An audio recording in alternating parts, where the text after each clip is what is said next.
দিনাজপুর ফুলবাড়ী উপজেলার কাজীহাল ইউনিয়নের দাদুল কমিউনিটি ক্লিনিকটি বন্ধ হয়ে আছে গত ৫ আগস্টের পর থেকে। ফলে চিকিৎসা সেবা থেকে বঞ্চিত হচ্ছেন স্থানীয় রোগীরা। গুরুতর অসুস্থ রোগী নিয়ে পড়তে হয় বিপাকে।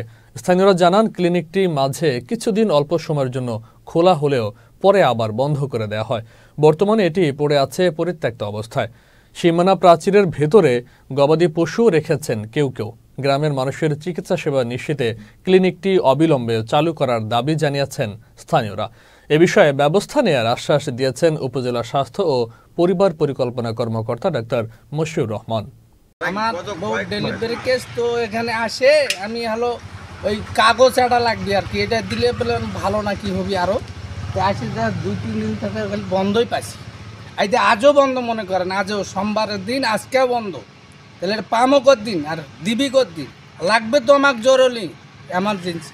এটা পূর্ণ চালু করুক, খুলুক, চলুক, এটাই চাই আমরা। হসপিটালটা গত কয়েক মাস ধরে বন্ধ, মানে আসে কেউ খোলে না। কত লোক যায় আসে ঘুরে যায়, আর কোনো ট্রিটমেন্ট পায় না, সেবা পায় না।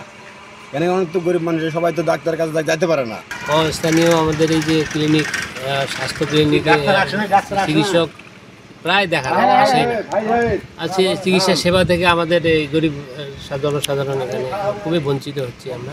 তো ওখানে আমাদের যারা স্বাস্থ্য সহকারী, আমাদের যে পোস্ট 24টার মধ্যে আমাদের 12 জন আছে, যার কারণে স্বাস্থ্য সহকারী ওখানে না থাকার কারণে স্বাস্থ্য সহকারীদের 2 দিন ওখানে বসার কথা ছিল। স্বাস্থ্য সহকারী পোস্ট ভ্যাকেন্ট থাকার কারণে ওটা হচ্ছে না।